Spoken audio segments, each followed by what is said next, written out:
children. Thank you.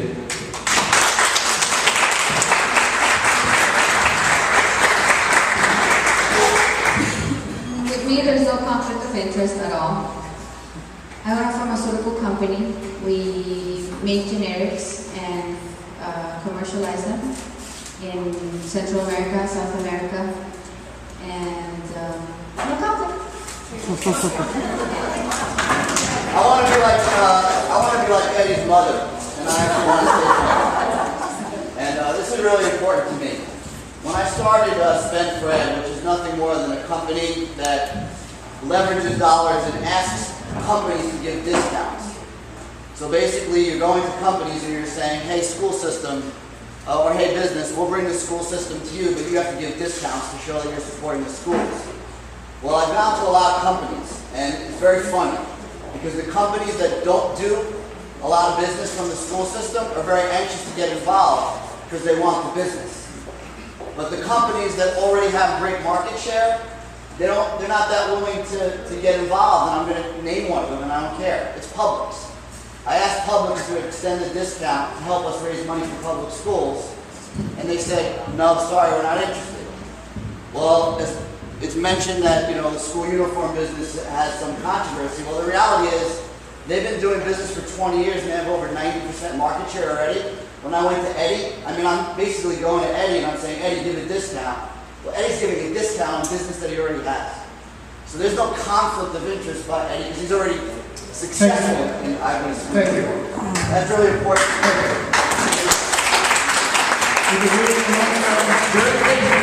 I have a question for Mr. Carmelo, that you are a very senior person in Mr. George Malou's campaign, and you announced to us tonight that you were against Senate Bill 6, yet you worked on the campaign for a gentleman that vehemently supported that bill.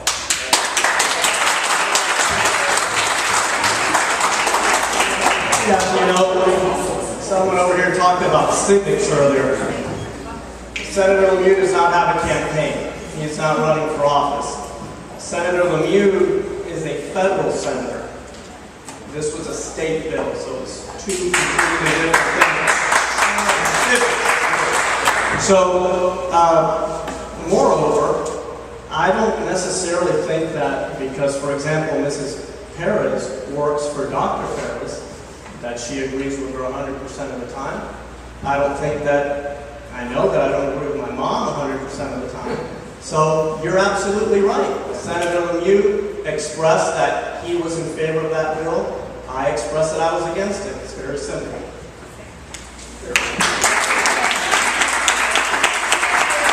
Senators that supported SB 6, aren't you fundraised?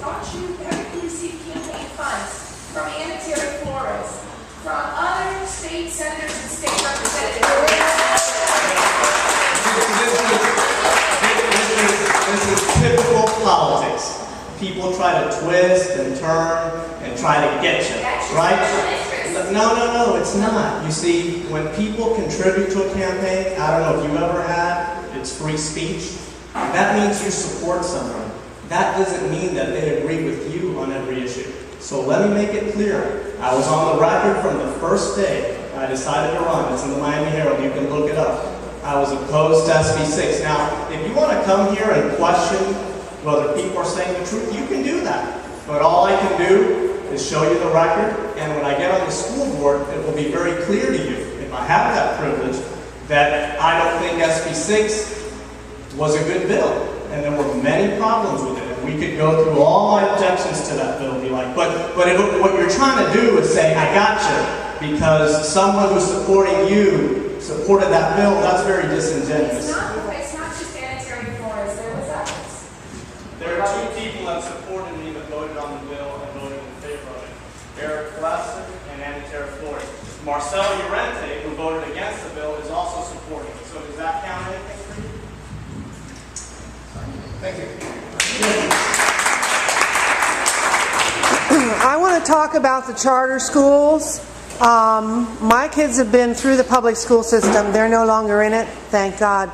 but maybe I misunderstand this, but the charter schools, do they have to comply with all the FCAT things as well? And they supposedly hire young teachers that are not as qualified, and that's how they save money. I'm concerned because it looks to me like the charter schools are actually killing public education. I just want your opinion on the charter schools. Okay. Like I said, I'm never going to say something I don't know, but I do know this. I know that because we have not treated public schools the way we need to, charter schools appear. And then if we continue this way, public schools will disappear. So what we need to do is focus on making public schools the best. I mean, they should be so awesome that private school people should be envious of us.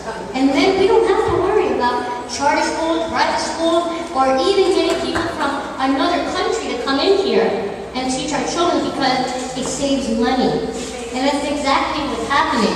We have people that are not qualified. I just found out from a student that he just did an academy at a particular high school in my district, and now he's being told he might not get a certification for that academy because that teacher is not considered qualified. Well, we are not doing our job as school board members. See how I always talk like that already? You see? Okay. So you see what I'm trying to say to you is that as school board member, I would make sure that I would be vocal about it, and I would say, listen, we gotta have policies here. If a child spends 3 or 4 years in an academy, then they better get what they were told at the beginning, and they better get it at the end. And then we don't have to worry about charter schools. That's my opinion on it. Thank you. I agree with Natasha. I don't think the answer is to suspend or cancel charter schools. We need competition in education. And if people are taking their kids out of public schools, we need to figure out a way to make our public schools more competitive. So that is why I am going to present bold new ideas. And some people may say, no, there's no way you can't do that. But I think we're at a moment, at all levels of government, and in our school system, where we need to challenge traditional models. Why? Because these children are going to continue leaving our schools. And we are going to continue having more schools operating under capacity. And there's going to be pressure to close those schools. So yes, we need to, right now, take these bold steps and at least study new ideas like some of the ones that we have discussed here tonight, even if it makes people that have been involved with the system for a very long time a little bit anxious. That is what the public and what voters are demanding right now. Do more with less. And we better figure out a way how to do that, or our public schools are going to continue losing children. I want to clarify for the record that charter schools are part of the public school system. And then why do I keep reading about charter schools that are not, they're not educating the kids? Some of them are a sham. Okay, let me explain one thing. Like I said before, I believe in parental choice. And some parents want the charter school model for their children. So yes, I think that there should be a place at the table for charter schools. The problem that I have is that if charter schools are going to be public schools, then they should have to play by the same rules and have to meet the same requirements as public schools. Because otherwise, it is very unfair. I'll tell you, charter schools get to cherry pick their students. And they have well-funded lobbyists that pay and influence our legislators so that, for example, the class size amendment, the penalty, does not apply to charter schools. How convenient. So, like I said, I do think that there should be a place for charter schools for those parents that want it. But as a board member, I will encourage and make sure that the charter schools have to play the same roles and the same requirements.